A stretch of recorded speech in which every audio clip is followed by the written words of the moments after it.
Le président du Conseil économique, social, culturel et environnemental était ce matin à Sanakourouba et Dialakourouba. Il a visité le complexe industriel pour l'aliment volaille et l'engrais organique. Et cette unité industrielle produit plus de 3000 œufs par jour et emploie plus d'une centaine de personnes. Cette visite se tient à quelques semaines de l'ouverture de la 5e session de la 6e mandature du Conseil, dont le thème porte sur la souveraineté alimentaire. Nos envoyés spéciaux sont Awaditma Kamara et Aboubakar Traoré. Le président du Conseil économique, social, culturel et environnemental troque son costume contre la blouse. Nous sommes bien loin des bureaux feutrés de la 8e institution. Bienvenue dans cette unité industrielle sise à Sanankoroba. Vous l'aurez compris, l'activité principale, c'est bien l'aviculture. La production journalière est plus de 3000 œufs par jour. Elle est bâtie sur 5 hectares. La consommation journalière est de 15 tonnes jour. À une dizaine de kilomètres se dressent 2 autres usines dans la commune de Dialakourouba. La première usine produit des engrais, la seconde est spécialisée dans l'élevage. Tout ceci reconforte le président Katilé. La visite aujourd'hui nous a vraiment révélé beaucoup de choses, à savoir que nous avons une chaîne.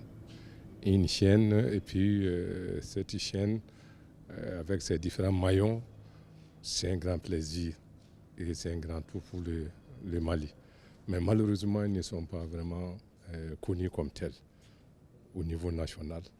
C'est bon que cela soit vraiment connu et que beaucoup d'autres personnes dans d'autres domaines puissent vraiment les imiter. En ce qui concerne vraiment la souveraineté alimentaire et nutritionnelle soit une réalité. La laiterie et l'usine de production d'aliments bétail ont constitué la dernière étape de la visite. Une démarche appréciée à plus d'un titre. Quel plaisir d'avoir dans ces locaux les représentants d'une institution comme le Conseil économique, social et culturel qui recueille toutes nos attentes. Pour nous, c'est de formuler l'espoir, d'obtenir des recommandations fortes pour le gouvernement, surtout pour les cas de concurrence illégale, les concentrer pour les aliments. C'est Siabio seul qui les produit. Mais on est concurrencé par des produits venant de l'extérieur. L'occasion encore leur sera donnée davantage lors de la session du Conseil économique qu'ils s'expliquent bien, voir ce qu'ils ont comme difficultés, nous permettre vraiment de les identifier.